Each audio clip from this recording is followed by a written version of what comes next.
בוקר טוב, שמי אפי מתתיהו, והבוקר 12 למרץ 26 אני עם רב סרן בדימוס גידי שמואל בביתו שביישוב נירית. גידי היה במלחמה טייס חיפוש וחילוץ בל 205, טייסת 124 בבסיס תל נוף. גידי, ספר את הסיפור שלך ונתחיל ברקע המשפחתי.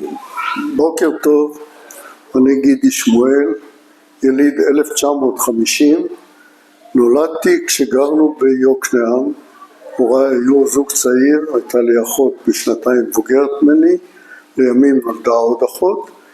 ביוקנעם חיינו כי אבא היה בצבא, בצה"ל, אחרי שהוא היה 4.5 שנים בצבא הבריטי, הסתובב בצפון אפריקה ובאירופה, וחזר, בא להתיישבות יחד עם אמא שלי, ומיוקנעם אחרי שנתיים שם עברנו למנחמיה בשנת 52, ומשם נעשינו חקלאים, ילדים טובים, מגדלים, מנסים לשרוד.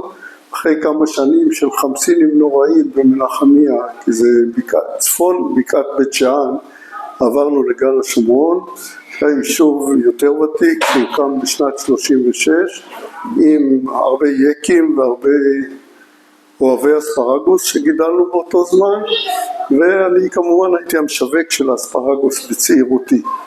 לימים בגיל 18, אחרי שסיימתי 4 שנות תיכון בבית ספר חקלאי פרדס חנה, התגייסתי לצבא. מאוד רציתי להיות מדריך חקלאי. לפני שאתה מתגייס לצבא, אני רוצה קצת על הילדות שלך. הילדות הייתה די טובה, כי גרנו ליד הירדן, מול אפיקים. מנחמיה נמצאת מול אפיקים, ושם לא היה מה לעשות רוב הקיץ, אז תמיד באו בני דודים, או מפה ומשם, ובעיקר הבני דודים שבניו של אח אבי, שמעון שמואל, שהמשיך לגור ביוקנעם, והם היו באים ויחד היינו מבלים 4-5 שעות כל בוקר בירדן. דגים שאנחנו מאוד התפארנו בהם, דגים לכאורה, אבל זה היו סרדינים קטנטנים שאמא שלי הייתה מתגנת אותם על מחבת, וכך בילינו את הילדות. היה בית ספר, אבל זה לא היה כל כך מעניין בתקופה ההיא. היו בהתחלה כמה כיתות באותו מבנה, ולימים התפזרנו לכיתות נפרדות. כמובן אז היו בין 8 ל-15 ילדים בכיתה, לא כמו היום. בילדות לא היו לנו הרבה שכנים ולא הרבה חברים.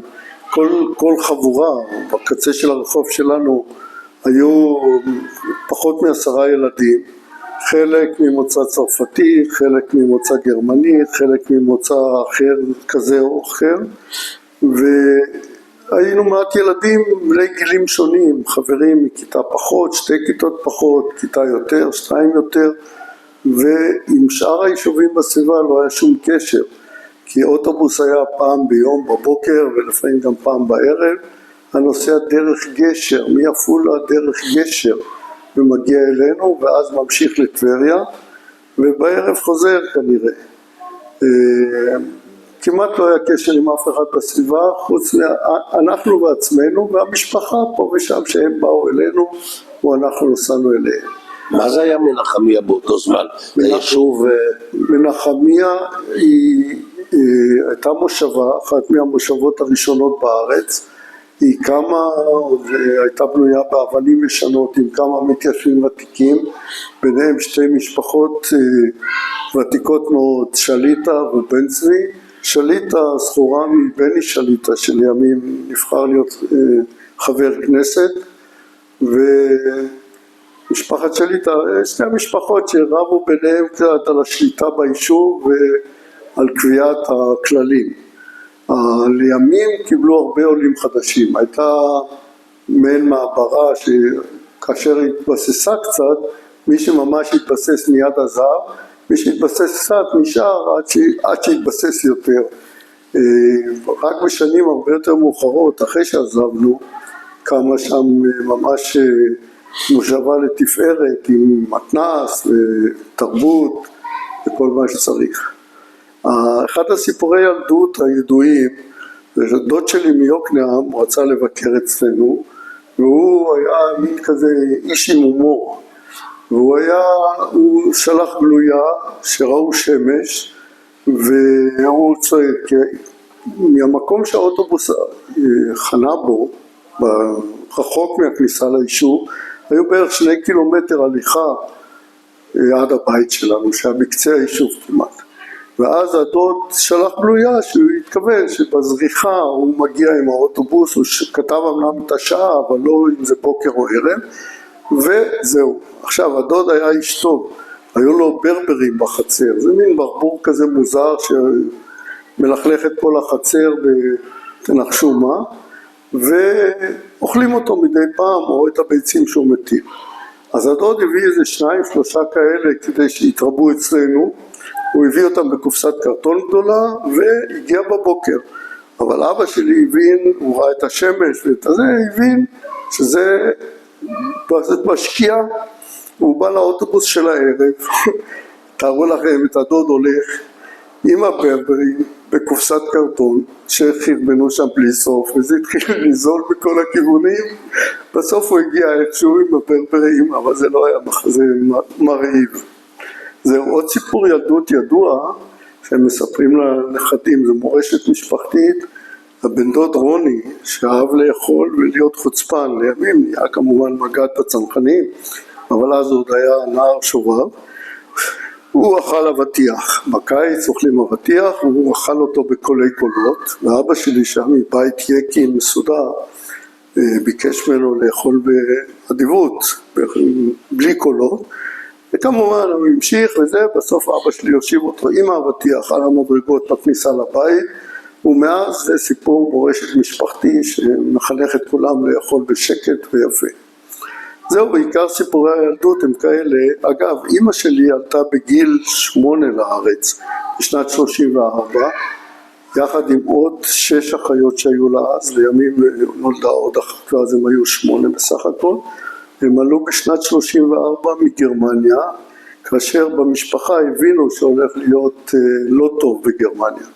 אבא שלי לעומת זאת, שהיה באיזה מחנה הכשרה של שוקן כנראה באזור ברלין, הוא בא לבקר את ההורים ממחנה והגיע בדיוק בליל הבדולח, ושם הבינו שזה הולך להיות ברוך, אז הוא היה בן 15 וקצת, הוא עלה לארץ בסוף 39, ממש רגע לפני הפלישה הגדולה. זהו, אלה הוריי גרו בארץ, התאהבו באיזשהו שלב והיו חקלאים עד יומם האחרון. זהו, בתיכון הלכתי ללמוד בפרדס חנה, ושם חברה מצוינת הייתה, ורוב החברים אנחנו שומרים קשר, כל שנה נפגשים במפגש משפחתי, חצי משפחתי כזה, יש שנים שבאים עם הילדים, יש שנים שבאים לבד, ושומרים קשר עם כולם עד היום. רק לפני שבועיים היינו עם כמה מבני הכיתה, כמה זוגות, היינו באים הקנרים, ועדיין נשארנו חברים למרות זה. זהו, בגיל 18 התגייסתי לצבא, מאוד רציתי להיות מדריך חקלאי, אז היה במודה להיות בנחל ולהיות מדריך חקלאי, אבל לא הייתי מספיק טוב, לא קיבלו אותי, אז בלית ברירה הלכתי לקורס טייס וסיימתי אותו כטייס מסוקים, ומאז אני הייתי הרבה יותר מבסוט מהעניין הזה הצבאי לפחות. אתה רץ לי ברשותך מהר מדי. אני רוצה קצת שתתאר לי את המסלול של קורס טייס. קורס טייס, האמת שבגיל 16, ביום הראשון שהייתי בן 16 רצתי לעשות רישיון על טרקטור, כי נהגתי על טרקטור אמנם מגיל 9, אבל בכבישים וככה רק מגיל 16, ואז הייתי כבר די מיומן בנהיגה, אבל אמרו לי שלרישיון צריך לעשות בדיקות ראייה ועוד מיני בדיקות רפואיות. כשהלכתי לבדיקות ראייה, היה משהו כזה שמדדו עם צעדים את המרחק, והבוחן לכאורה שלא הבין הרבה ולא מדויק, הוא אמר לי, יש לך איזה בעיה קטנה בעין, אתה לא רואה כל כך טוב, אבל זה בסדר, לרישיון זה יהיה בסדר. ואז שדיברו על קורס טייס,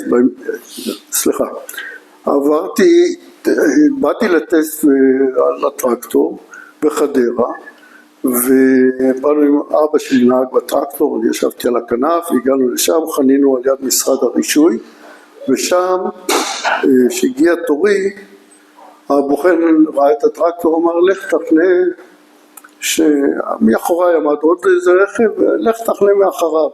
אני מניע, קצת מתרגש, נוסע רוורס, חונה, מצחיק אותי, הבוחן איננו, בוחן נעלם, אני נעלבתי עד אם כן נשמתי, לאן הוא ברח?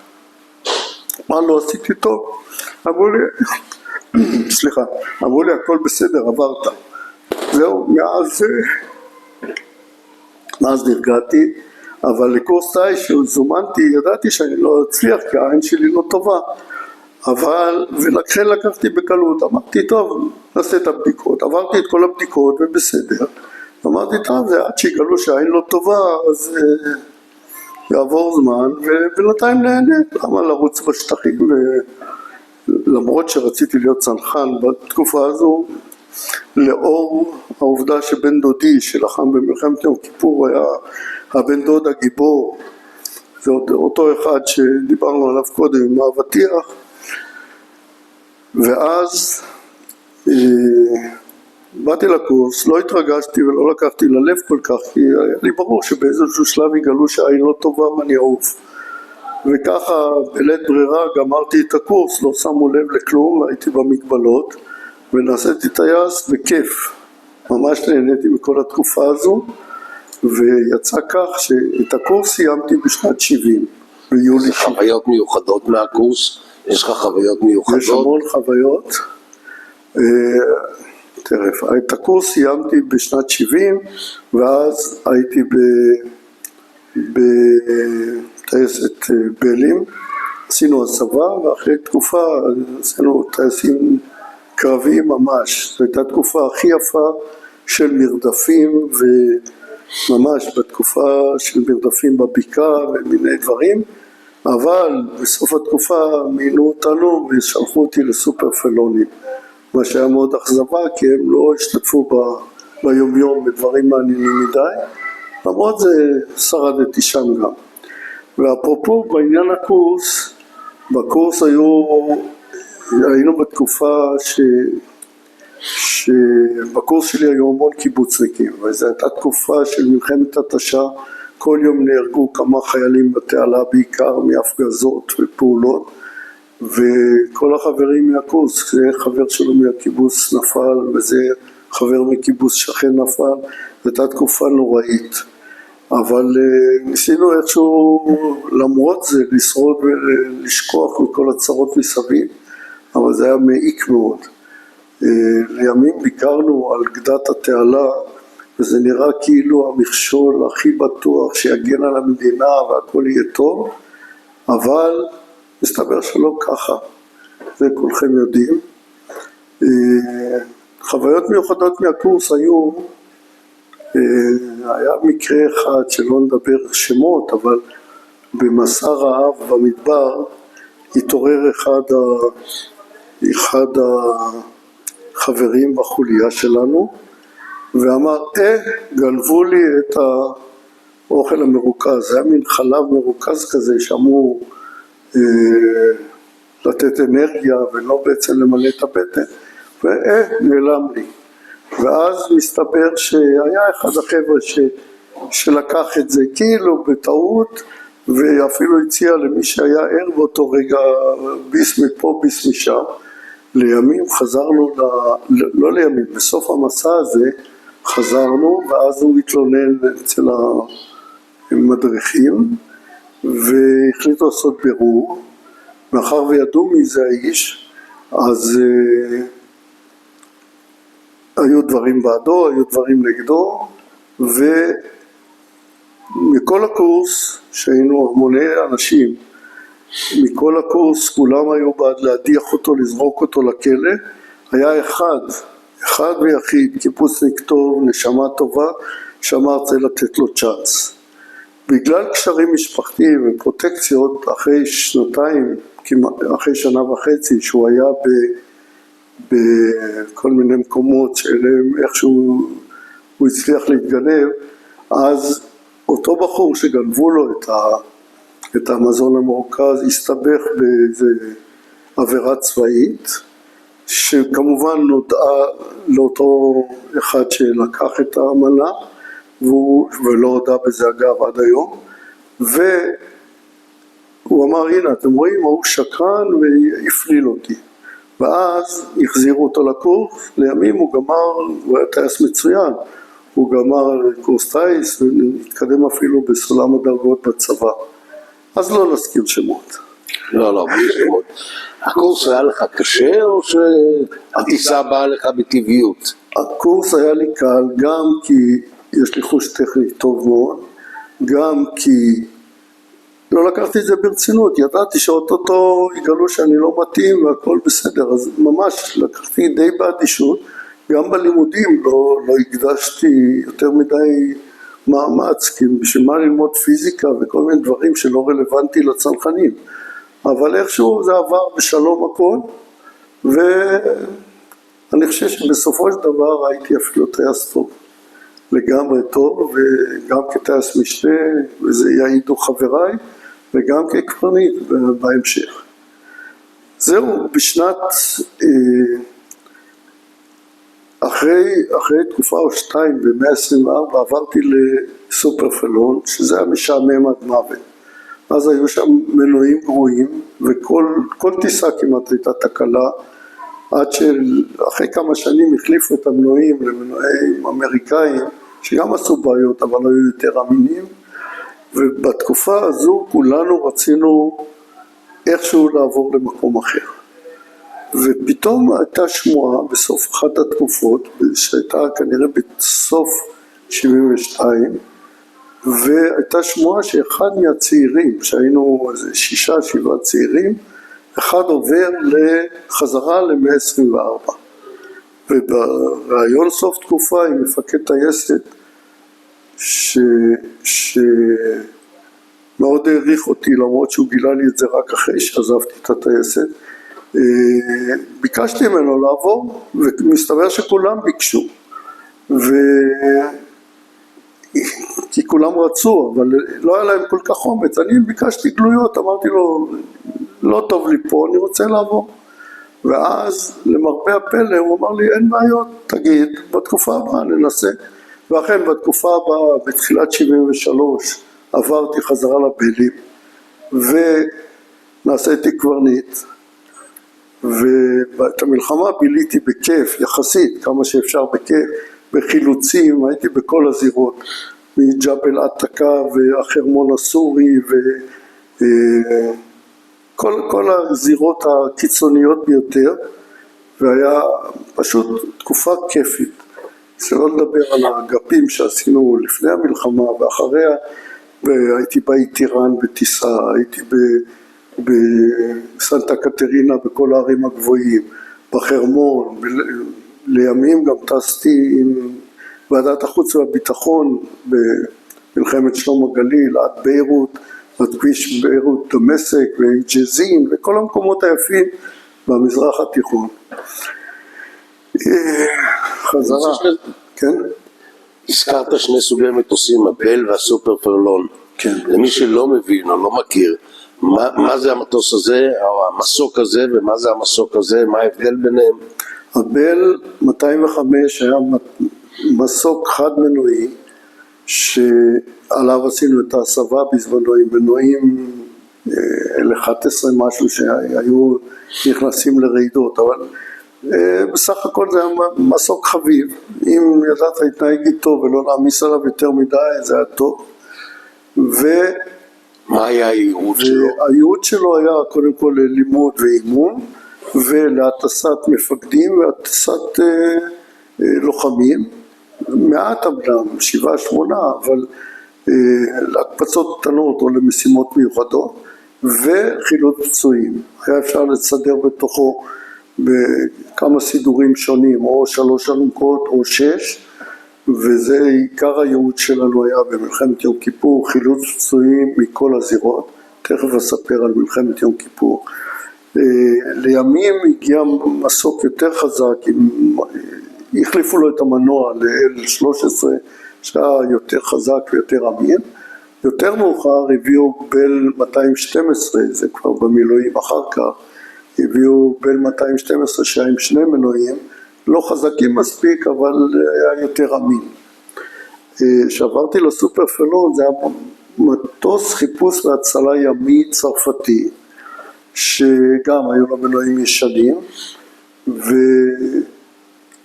נועד במקור לחפש צוללות. בארץ עשו לו הסבה כמובן, כי לא היו מטוסים יותר טובים, מסוקים יותר טובים וכבדים, אז הוא עשה את כל המשימות, החל מחילוץ פצועים, דרך לוחמה אלקטרונית, דרך הטסת מפקדים, היה אפילו ציוד מיוחד לרפד את הכיסאות כדי שמטיסים ארמים או אנשים רבי מעלה, שרים וכאלה, שיהיה להם כיף, אז שלא יכאב להם בישבן. אז היו ריפודים יפים, אפילו הם היו אדומים ויפים. ואני זוכר בימים ההם הייתי בכוננות בטייסת, והייתה משימה של הקפצת חוליות על יד אילת. מין דבר מוזר שתמיד למשימות האלה מפקד טייסת ואחד מטייסי המשנה היו מצוותים, לא היה ברור למה. אבל באחד הימים שהייתי תורן המשימה הזו יצאה לדרך, ופתאום מזניקים אותי להביא מסוק חילופי למסוק שיצא למשימה הזו בתל אביב. שום אילת, שום סיפור מתל אביב. אז שבאתי לתל אביב, כשטסנו לתל אביב, נתנו להם את המסוק הטוב, ונשאר לנו המסוק השני, ואז יצאה איזו גברת מבוגרת עם מטפחת ראש לראשה, לחצה לי את היד כמובן, ועלתה מהר על המסוק השני. אנחנו אחרי שתקנו, החזרנו את המסוק המאובזר לארמים, חזרה לתל נוף. לימים נודע שהקפצת החוליות הייתה פגישות של גולדה עם מלך ירדן. זה בימים ההם שהיה הקפצת חוליות נחשבה לדברים סודיים. היה לי עוד מקרה מאוד מעניין. טסנו ביום רביעי, זה היה בימים שאחרי המלחמה בסופר פלון, לא, היה לפני מלחמת יום כיפור, זה היה הנרי פורד בא לבקר, אז הוא היה, אני חושב, האיש הכי עשיר בעולם, וטסנו אותו, טסנו לתל אביב, משם טסנו לרפידים, היה מתוכנן סיור שלם בתעלה, בפורטוויל וחזרה לתל אביב. וקצת לפני רפידים, על יד ג'בל הלל, התחילו רעידות נוראיות במסוק, רעידות נוראיות, ובאותו זמן הטייס משנה הטיס את המסוק, אני מיד לקחתי את ההגאים והייתי אז הקברניט, ונחתנו בשלום תוך רעידות שלא היה ברור אם זה יתפרק לפני שננחת או אחרי. בכל אופן נחתנו בשלום וכולם שמחו, לא ידענו מה קרה. בחקירה אחרי כן התברר שבקצה עליו של מסוק יש משקולת כדי שבכוח הצנטריפוגה תשמור את הלהב ישרה, והמשקולת הזו הותקה לא בחוזק הנכון. זו טעות קטנה, בין קילוגרמים לברים החליפו את המידות והדקו חזק מדי, אז הבורג באופן טבעי התנתק והמשקולת עפה וזה גרם לרעידות. אבל נחתנו בשלום, אחרי שהתברר שלהב אחת מקולקלת, שלחו מסוק אחר מהטייסת, הוא הגיע בצ'יק צ'אק עם להב מיותרת, ואנחנו לקחנו את המסוק שהביאו לנו והשארנו את הלהב שם, החליפו למסוק שנותר בשטח. ואז שהגענו לרפידים עם המסוק החדש, עם הצוות, עם הנרי פורד וכל החבורה, נחתנו ברפידים, מאחר והיה כבר פיגור בזמנים, אז עשו תדלוק חם, הם בינתיים, בעצם הם לא נשארו איתנו, שלחו את הבל כוננות מרפידים, לקח אותם לרפידים, שם הם קיבלו תדרוך והסברים, ובדיוק כשהגענו עם המסוק החילופי לרפידים, עשינו תדלוק חם והם באו אלינו, עלו למסוק, ואחרי התדלוק ואני מתחיל להסיע, ואחרי כמה עשרות מטרים, עוד פעם בדיוק אותו דבר, אף המשקולת, הכל רועד, כמובן קיבינו, הם לצערם המשיכו את הסיור בבל עד תל אביב בסוף, ואנחנו נשארנו שם לבירור, אז כבר התחילה חקירה, זה היה יום רביעי, והגיע יום חמישי, והגיע יום שישי, והטייס משנה הדתי היה טייס משנה שלי, אבל היה ברור שכבר נצטרך להישאר עד יום ראשון או מוצאי שבת, אבל אחרי שגילו במטה ירושלים מה הייתה הסיבה שהתקו חזק מדי את המשקולות, עשו את התיקון בכל הטייסת, ואז לקראת כניסת השבת אישרו לנו לטוס חזרה לתל נוף. התלבטנו עם הטייס משנה האם לטוס בשבת או לא, סוכם שזה פיקוח נפש, ואז חזרנו לתל נוף עם מסוק. כמובן זה לא היה נעים כי כל הארץ הייתה חשוכה, ואת הוורטיגו שחטפתי שם מדרום לאל-עריש עד היום אני זוכר כמה הוא היה מפחיד, אבל בכל זאת הגענו בשלום. וכמובן הטייסת שהייתה מרוחקת מהשיכון משפחות, הטייס משנה הדתי הלך ברגל. זהו, זה הסיפור. אוקיי, נחזור למעבר שלי לבלים בתחילת 73. אחת החוויות הכי מעניינות שהיו לי זה שבאחת הטיסות, הייתי טייס משנה בהתחלה, לא ידעו אם אני, מאחר והייתי קברניט בפרלון, לא היה ברור למפקד טייס איך אני בבלים. עשיתי כמה טיסות כטייס משנה וטיסות אימון, ואז לאחת המשימות יצאתי כקברניט מקלמד עם מפקד טייסת, ואמרנו מתל נוף, אני לא זוכר מה הייתה המשימה, זה היה שם בצפון, אבל הקשר, שעוד לא הייתי כל כך מיומן בהפעלה של הקשר בבל, היה מושתק לגמרי בקשר פנים. שמעתי את הבקר, דיברתי עם המגדל ואמרנו והכל טוב, וכל הזמן מפקד טייסת שהיה טייס משנה שלי בטיסה הזו, עושה לי פרצופים ועושה תנועות ידיים והכל וזה, ורק אחרי זה 10 דקות שמתי לב הקשר פנים שלי סגור לחלוטין, וכל הדיבורים שלו לא הבנתי. עד היום הוא לא גילה את זה, אבל עברתי את המבחן בשלום, ועשיתי חזרה קברניט, והתאמנתי טוב מאוד עד למלחמת יום כיפור, ואני חושב שהייתי בשיא כושרי, גם צעיר, גם נלהב וגם טייס טוב, וכך התחילה המלחמה.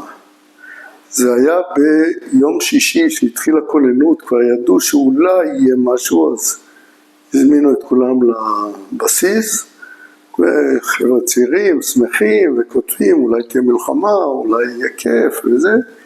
היחיד שאמר מלחמה זה לא כיף, זה היה אחד ממשפחת אנג'ל, אני לא זוכר אם בהתשה או ביום כיפור אחד מבניה נהרג, והוא אמר מלחמה זה לא כיף. טוב, בא יום שישי בבוקר, יום שבת בבוקר, בבוקר סירנה בסיסית, כולם רצים לטייסת, מפזרים את המטוסים בשטחים. היה לנו אתר פריסה שאליו מפזרים, כי אם יפציצו את הבסיס, אז לא נהיה שם. לא ידעו עוד מה קורה, איך קורה, ורק לקראת צהריים שחזרנו, התברר שהתחילה מלחמה. לא ידעו מה, מי, מו, הייתי תורן כוננות למשהו, ובערב, ב-10-11 משהו כזה, הזניקו אותנו לרפידים. זו הייתה המראה מוזרה מאוד, כי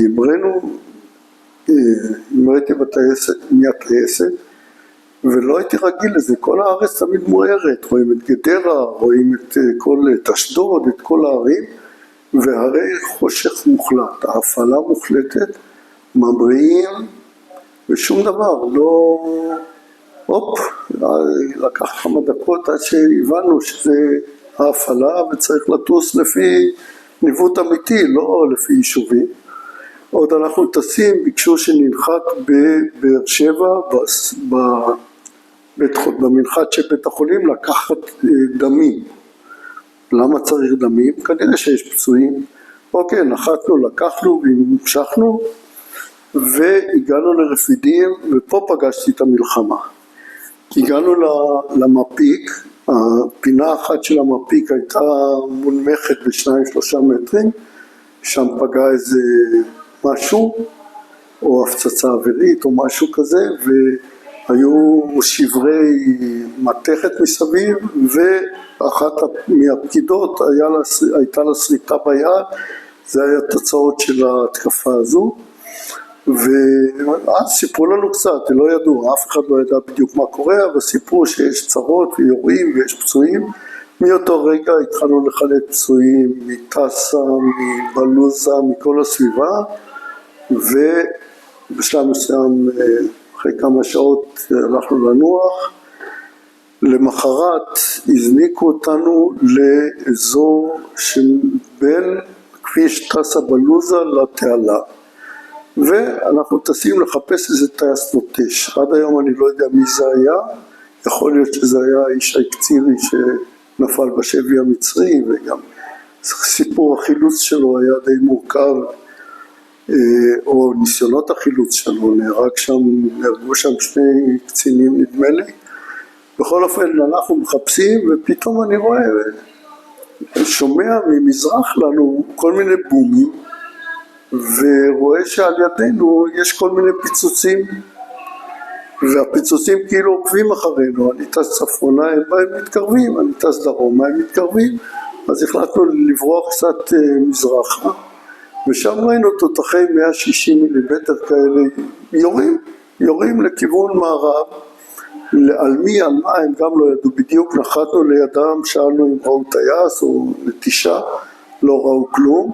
בשלב מסוים הבקר החזיר אותנו, ומסתבר שמי שירה עלינו זה המצרים. הם ראו מסוק וניסו לפגוע, אבל כל פעם למזלנו התקדמנו. ולעומת זה הפיצוצים הגדולים ממזרח לנו היו תולי מסלול ולא פגעו בנו. זהו, זה היה אחד המקרים המעניינים בדבר הזה. בהמשך, מי מפעיל אתכם בעצם לכל המשימות חילוץ? מי שמפעיל זה הבקר. המגדל מקבל פרטים ראשוניים, לפעמים מקבלים פרטים, לפעמים לרוב באוויר, אחרי שממריאים, אומרים תטוס צפונה, תטוס מזרחה, מערבה, והבקר נותן לנו צדיק, מוצאים אותנו צדיק, מוצאים איך להגיע לשם בשלום, ומקבלים פרטים, כמה פצועים, איפה הם. לרוב חילצנו מתאגדים כאלה שאספו חיילים שנפצעו, ובסביבת טסה היה תאגד גדול, אחר כך זה התקרב לאזור הצליחה. אחת החוויות המפחידות ביותר שהיו לי, יום אחד אנחנו ממריאים מרפידים, לילה אחד בעצם, ממריאים להזנקה לאזור בלוזה, שזה בצפון התעלה. ממריאים, עוד אני ממריא, כל האורות של המעט אורות שהיו של המסלול קווים, האורות של יחידת הבקרה שהייתה צפון מערבית לרפידים קווים, קשר עם המגדל נותק, אז אמרתי אולי קרה משהו, עברתי לקשר עם הבקר, לא עונה, חזרתי למגדל, לא עונה, ואתה טס בחושך מוחלט, לא יודע לאן, אף אחד לא מדבר איתך, אתה לא יודע אם הקשר שלך מתקלקל או מה קרה, אז הסתובבנו שם קצת, לא ידענו מה לעשות, ואז אחרי איזה 3-4 דקות חזר הקשר. אמרו לנו טוב, נתנו צדיק, טסנו, חילצנו פצועים, ואז התברר שהמצרים היה להם איזה פטנט רוסי. זה היה מיג 15 שהפכו אותו למזל"ט, מעין מזל"ט. הוא היה לו מכשיר ביות שהתביית על רדאר או על מכשיר רדיו, והיה מלא פצצות. זה מה שביחידת בקרה על יד שארם א-שייח קרה בתחילת המלחמה, ושם נהרגו כמה וכמה חיילים, והיחידה עצמה די נפגעה, והם ניסו לעשות את זה גם ביחידת בקרה שהייתה ליד רפידים, לימים גם על תל אביב שלחו כל מיני כאלה, אבל כולם יורדו. אגב, בזה ששלחו ליד רפידים, באותו לילה שהיה לי פתאום נתק קשר, הפטנט היה לשים איזה מכשיר שמשדר חזק בהמשך המסלול של המעין מזל"ט הזה, ושינהל עליו למקום חשוף שאין בו שום חיילים ושום בסיסים.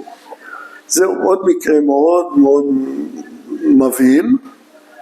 היה שאחרי לילה שטסנו וחילצנו והכל, אני הולך לנוח בחדרי מגורים, ופתאום שומע רעש אימתני של מטוס ופצצות. אלפית השנייה הייתי בתוך הנעליים ובסרבל ויוצא החוצה. אני רואה חצר שכולה מלאה בעשרות אנשים מסתכלים לשמיים, אני שואל מה קרה, אומרים מטוס מפציץ, וכולם עומדים בחוץ מסתכלים. אני שוב תוך כמה שניות רצתי לשוחה, היו שוחות למיגון שם, אמרתי הנוף מהשוחה בדיוק זה לנוף מהחצר, ואכן כך היה. למזלנו הפצצות לא פגעו בשום דבר, לא ברפידים ולא בבסיס שריון שלידו, לפחות לא אז. ואחרי חצי שעה פתאום בומבה נוראית, לא מטוסים ולא כלום. מסתבר שחלק מהפצצות היו פצצות עם השעיה, שהתפוצצו אחרי 20 דקות, חצי שעה וככה עוד כמה פצצות, פחד אימים. זהו, זה המקרה המבהיל שהיה שם. קרה לי מקרה דומה גם מסתבר שהדבר הכי מפחיד בעולם זה שמטוס בא להפציץ אותך. כי אתה לא יודע מאיפה הוא בא, אתה שומע רעש אימים שעובר על ידך, הפצצות נופלות, אתה לא רואה ולא כלום, רק שומע בומים אדירים, ומתפלל שלא יפגע בך.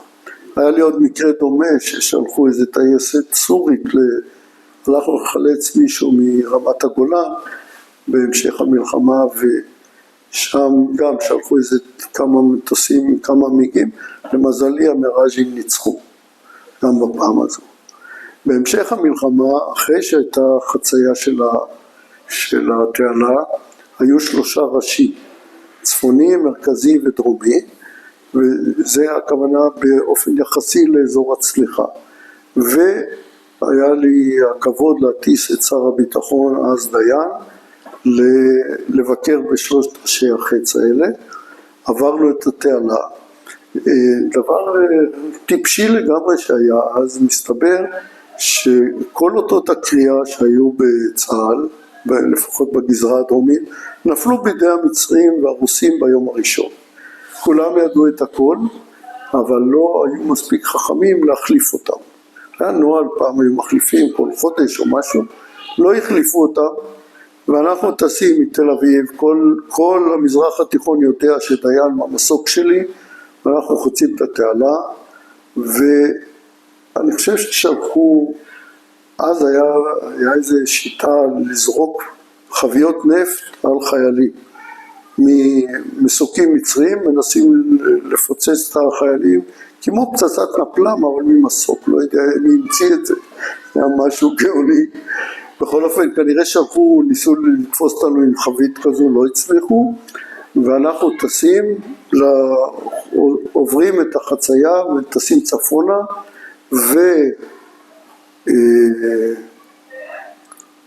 ופתאום השליש הצבאי של דיין עולה על הקשר ואומר, אני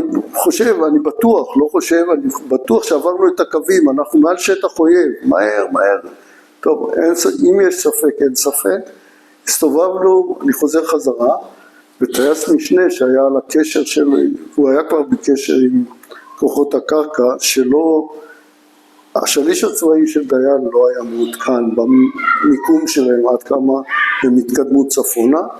בכל אופן, הטייס משנה כעס עליי, למה אתה מסתובב? הנה הם פה. קיצר, ארגנו את הרוחות, הסתובבנו שוב צפונה, נחתנו בשלום, וככה עברנו את 3 ראשי החץ. בדרך חזרה שוב התברר לנו ששלחו איזה טייסת מיגים להפיל אותנו, אבל למזלנו שוב המראה יותר טובים. זהו,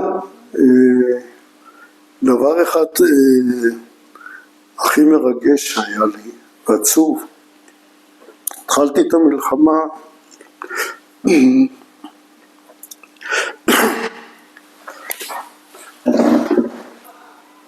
כמו שאמרתי, משהו מרגש, התחלתי את המלחמה עם טייס משנה גדי. גדי מגבעת עוז, הטייס משנה מצוין, כמה חודשים לפני הוא נפצע בנחיתת חירום יחד עם עופר בן יעקב, והם יפתחו את קבוצת צה"ל בירושלים, והייתה להם נחיתת חירום באחת השכונות של ירושלים, שניהם נפצעו, שניהם היו מאושפזים בהדסה עין כרם, גדי החלים יותר מהר, והוא היה טייס משנה שלי בתחילת המלחמה. היו פחות או יותר צוותים קבועים. מה שקרה שגדי גל, שהוא גם גדי, היה טייס משנה של מפקד טייסת. וביום השלישי נדמה לי של המלחמה, אולי קצת יותר, מה שקרה שגדי גל הלך לשירותים שהיו מרוחקים קצת מהמבצעים. הוא אמר, אם קורה, הוא היה תורן ראשון באותו רגע, יחד עם מפקד טייסת. והוא ביקש, אם קורה משהו שיקראו לו, כי לא בטוח שישנו את ההזנקה מהשירותים. הלך לשירותים, הייתה הזנקה, מפקד טייסת של בלשון המעטה לא חיבב את גדי גל, ולא ברור למה, כי הוא היה טייס משנה מצוין. תפס את גדי שהיה טייס משנה שלי, לקח אותו ורץ להזנקה. אחרי כמה דקות גדי גל חוזר מהשירותים, מה קרה? מה קרה? סיפרו לו מה קרה, ובלית ברירה הוא נשאר טייס משנה שלי, טייס משנה מעולה, עד סוף המלחמה היינו יחד, עם חוויות אדירות, בלתי רגיל הוא היה. זהו מה שקרה לימים, שוב התחלפו צוותים, וגדי, אני לא זוכר את שמו, גדי שטס עם מפקד טייסת חבר לאבנר הכהן. אבנר הכהן שהוא בנו של אברהם הכהן, שהיה טייס ניסוי של תעשייה אווירית, והתרסק עם מטוס ערבה שכשל. אבנר הכהן היה בנו והיה איתי בקורס, הוא טס עם גדי ברמה הסורית, שלחו אותם לחילוץ מישהו, אבל הם עברו מעל איזה קן של חיילים סורים שירו בהם, הוא פגע בהם טיל או משהו, גדי קליין, כן, גדי קליין נהרג במקום במסוק, המערכות המסוק נפגעו, אבנר הכהן הנחית את המסוק בנחיתת חירום, התרסקות והחזרה בשטחנו, כמה אנשים נפצעו, אבל גדי קליין היה כבר לא בין החיים, לצערנו. מה שמעניין, שאבנר הכהן, בשרוול של המכנס שלו, היה חור כניסה וחור יציאה של קלייה, אבל הרגל הייתה שלמה. ככה קורה. זהו, כמובן בהמשך המלחמה הייתי בחרמון הסורי, לא בחרמון שלנו, ובלילות היינו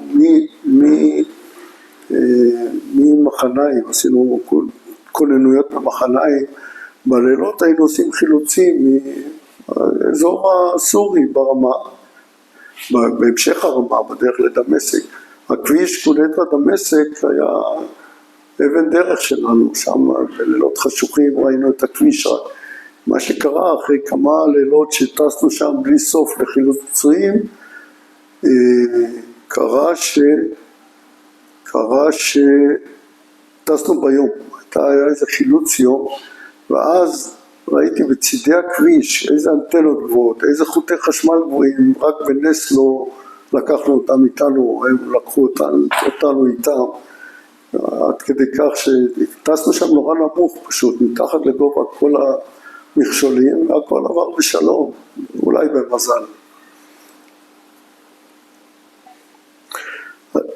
היו לנו כמה פצועים מאוד מעניינים.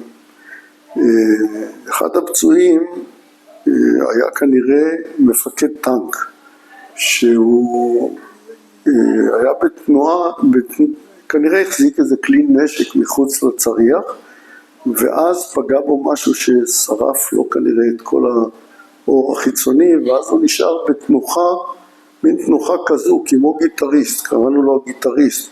ככה הוא שכב באלונקה וככה הבאנו אותו לרמב"ם. רוב החילוצים היו לרמב"ם. פה ושם היו חילוצים לצפת, שאז עוד לא היה ממש בית חולים. אגב, אחד החילוצים שחילצנו היה מישהו במצב קשה, כמעט מת, והיה רופא דוקטור ולצ'מו שהתעקש על חייו. התעקש, אני לא יודע מה היה בסוף, אבל הבאנו אותו לצפת, שם אמרו, עזוב, זה הולך למות. הוא רב איתם, צעק עליהם ורב, ואז לקחנו אותו הלאה לרמב"ם. האמת שלא ידוע לי מה עלה בגורלו, אבל כל הכבוד לדוקטור ולד. היה לנו עוד מקרה, שני מקרים. אחד, חיילת שאו נפצעה בתאונת דרכים או במשהו לא ברור, היא פונתה לבית חולים עפולה, ואז החליטו שכנראה פציעת ראש,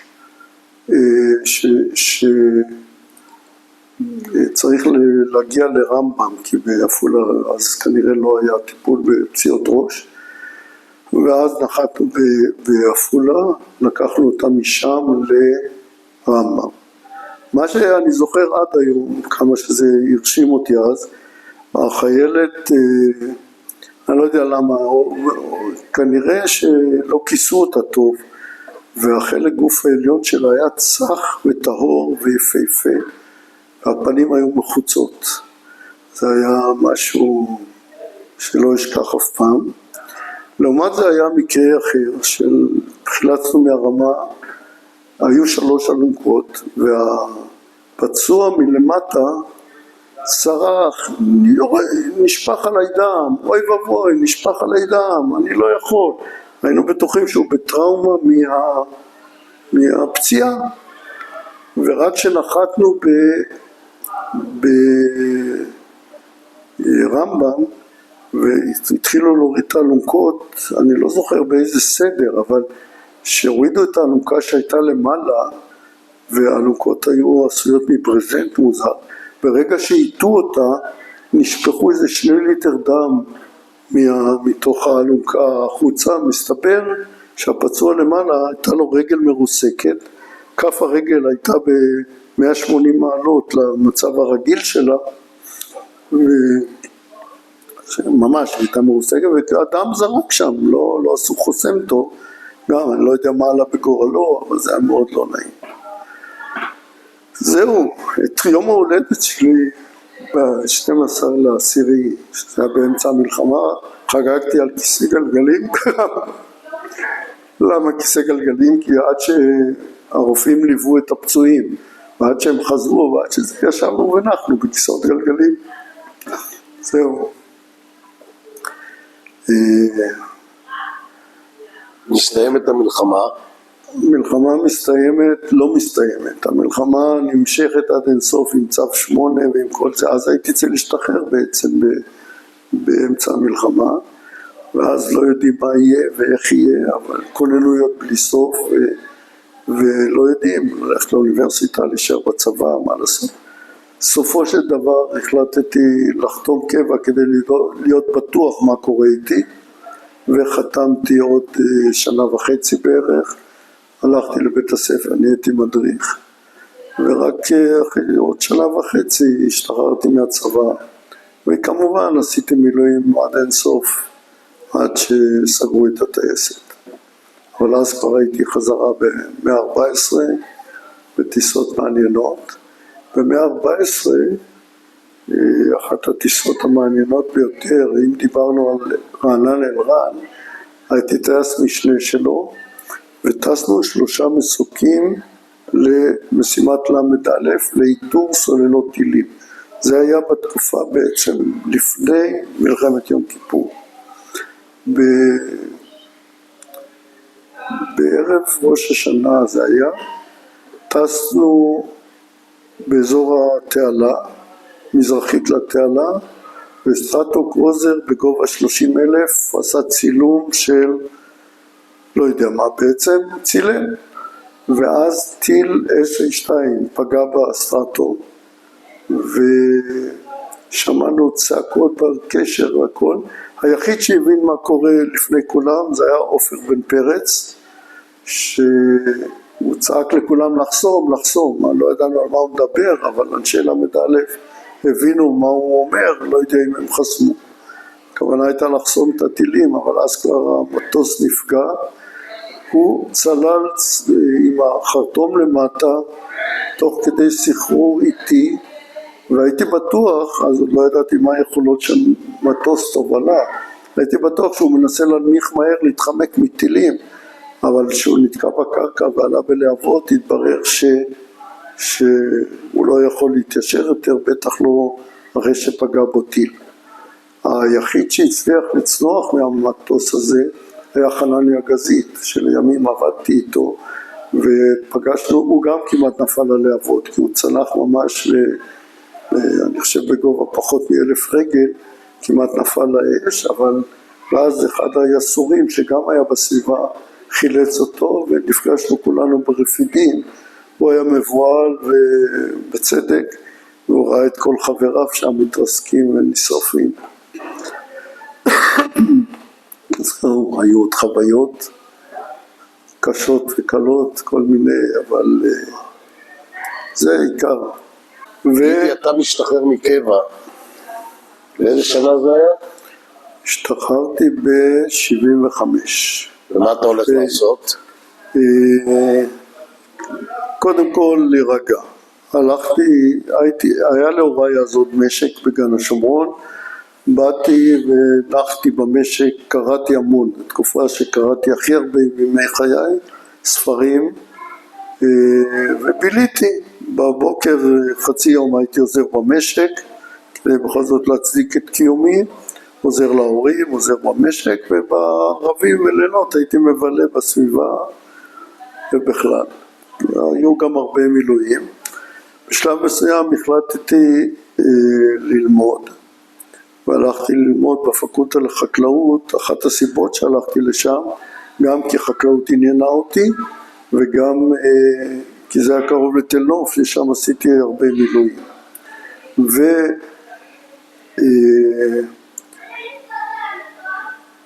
התחלתי ללמוד בפקולטה, גרתי שם עם חבר טוב שהיה, בזמנו הוא היה נווט בטייסת, קודם בפנטום, אחר כך במסוקים, וגרנו יחד ברחובות. אחרי שנה, משהו כזה, התחתנתי עם תמר, ועברנו דירה, נפרדתי מיובל כמובן, עברתי לדירה בשעריים, שיפצנו את הדירה תמורת האפשרות לגור בה איזה שנה או שנתיים, ולמדנו, תמר סיימה את לימודיה אז בתל אביב, ואני התחלתי את לימודיי בפקולטה לחקלאות. אחת החוויות שהיו, באחד הלילות שהייתי במילואים, הייתה לנו תקלה במסוק ונחתנו בעציון, ולא היה טלפונים, לא היה אפשרות, לא בבית שלי ולא לא הייתה אפשרות. אז הודעתי לטייסת שינסו להודיע לאשתי ברחובות שאני לא אגיע הביתה. חבר טוב, מינקוביץ', נתי מינקוביץ', הוא מכוכב יאיר, והוא גם היה במילואים באותו זמן. הוא נסע הביתה וביקשו ממנו שיבוא להודיע לאשתי שאני לא אגיע. עכשיו, איך מודיעים שמישהו מתעכב ולא גורמים לבהלה המונית? בא מישהו מהטייסת ומבהיל. אז גרנו בבית פרטי קטן בשעריים, במרחק של איזה 30 מטר מהכביש. אז הוא חנה שם, ושרק ופזמן ופיזם לעצמו שירים משמחים, עד שהגיע הביתה ודפק בדלת, כמובן הודיעה לאשתי והיא שמעה מישהו שמח, אז היא לא דאגה. זהו, למחרת תקנו את המסוק וחזרנו. גמרתי ללמוד, עשיתי, האמת שלפני זה, לפני שעברתי לרחובות, הייתי באיזו תקופה מדריך נוער בעיינות. ושם היו תנאים נוראים, הייתה לי כיתה של מעל 50 ילדים, שתי כיתות בעצם, מעל 50 ילדים שצריך, לא ילדים פשוטים, מהפנימייה של הינוע, צריך לחנך אותם ולשמור עליהם ולעשות מילואים וללמוד. בשלב מסוים זה היה יותר מדי, אז עזבתי את הפנימייה שם ועברתי לרחובות, בהמשך ידוע. למדתי, סיימתי את הלימודים ואז חיפשתי עבודה. מאחר עוד הייתי קשור לחקלאות, אז התחלתי לעבוד במועצת הירקות ככלכלן, לשם הצלחתי למשוך בהמשך הזמן עוד שני חברים, ועבדנו, היה לנו כיף, חברתית ובכלל. הבוס היה מוטי דלג'ו, לימים ראש מועצת דרום השרון, שהיה גם ראש המועצה שלי, ושמרנו על חברות עד היום. זהו, אחרי זמן ראיתי ששכר הדירה עולה על מחצית המשכורת, ואז מוכרחים לקנות דירה. התחלנו לחפש בגליל, בדרום, במרכז, בכל מקום, והמקום הכי טוב שמצאנו זה היה עיר פיתוח, עם תנאי עיר פיתוח, בבית שמש, במרכז, במקום שגם יש עבודה, ולא רק ציונות, אבל כדי לקנות שם דירה, יצא לעבוד באזור. אז עברתי למנועי בית שמש, שם עבדתי כמה שנים, בזכות זה שעבדתי שם, קיבלתי בשלב ראשון דיור מוזל בבית שמש, שהיה איזה סידור עם המפעל, עם עמידר. לימים קנינו שם דירה ועברנו לגור בדירה הזו. בהמשך הזמן עברתי עוד פה ושם, ובסוף הגעתי לתעת, תעשיות אביזרי תעופה. זו חברה שהוקמה בזמנו שרצו לפתח את כל ענף התעופה בארץ. אז בנוסף לתעשייה אווירית הקימו את מנועי בית שמש לאביזרי מנוע וציקלון לאביזרים לחלקי מבנה. זהו,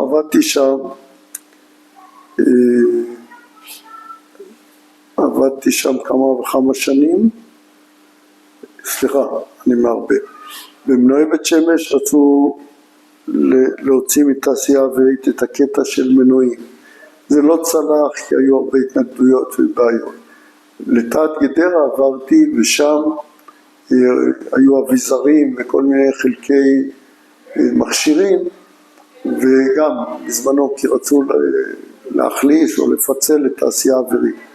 שם עבדתי עוד איזה 8 שנים, ובשלב מסוים ראינו מודעה בעיתון שיישוב קהילתי כפרי מחפש מועמדים בשרון. מאחר ואשתי שגדלה בעיקר ילדותה באזור בית ברל, אבא שלה היה מנהל חינוכי שם, אז היא אהבה את האזור, ואני בטבעי אהבתי אזור חקלאי ונחמד, ובאנו לרעיון קבלה. רעיון הקבלה היה הדבר הכי מצחיק בעולם, כי יום לפני זה הייתה מריבה גדולה של כל המועמדים המתיישבים, ואף אחד לא בא לקבל פנינו. היו עוד איזה 5-6 זוגות, מישהו הכיר את זה, מישהו אחר הכיר את ההוא, בסוף הגיע נציג הוועד. לא אגיד שמות, אבל הוא בא עם גופייה, עם מכנסיים צבאיות, שעון רס"ר על היד, וסיפר לנו כמה דברים על היישוב. איך שאשתי ראתה את הטיפוס, אמרה, אם זו האוכלוסייה פה, זה לא מתאים לנו, הולכים. אמרתי, בואי נחכה אולי בכל זאת, וזה. ואכן, אחרי טלטלות לא מעטות, התקבלנו ובנינו את ביתנו פה. מבחינת הילדים זה מקום מצוין. הרבה ילדים היו פה, הרבה חינוך היה פה, ואני חושב שהיה להם טוב לילדים. וזהו, אנחנו פה עד היום. כמה ילדים יש לכם? יש לנו 4 ילדים, הראשון נולד שגרנו ברחובות, 3 האחרים נולדו שגרנו איך קוראים לבכור? הבכור הוא יונתן, נולד ב-79, אחר כך נולדו עוד 3 ילדים בבית שמש, 2 בנות, מיכל הגדולה, סמדר השנייה, השלישית בעצם בילדים, והאחרון חביב דן, הוא נולד חודש לפני שהבית בנירית היה גמור. מה זה גמור? לא היה גמור אף פעם, עד היום לא גמור, אבל היה אפשר להיכנס אליו. לא היה שביל, היו כאלה משטחי עץ בכניסה, לא הייתה דלת. ביום הראשון שבאנו והכניסו את כל הרהיטים, זה היה דרך חלון חדר השינה. ועדיין לא גמרו לצבוע, אז כל העציצים שהבאנו בבית שמש היו עם נקודות צבע לבנות עוד כמה שנים, אבל במשך הזמן התארגנו, עשינו שביל וחיברו חשמל אפילו, והיו חוויות מעניינות בכניסה ליישוב, וזהו, עד היום אנחנו פה. מה אתה עושה היום? אחרי כמה שנים טובות בתעת, עברתי לתעשייה אווירית, היו שם כמה פרויקטים מעניינים, השבחת פנטומים לטורקיה, והפרויקט הזה הלך ונסגר.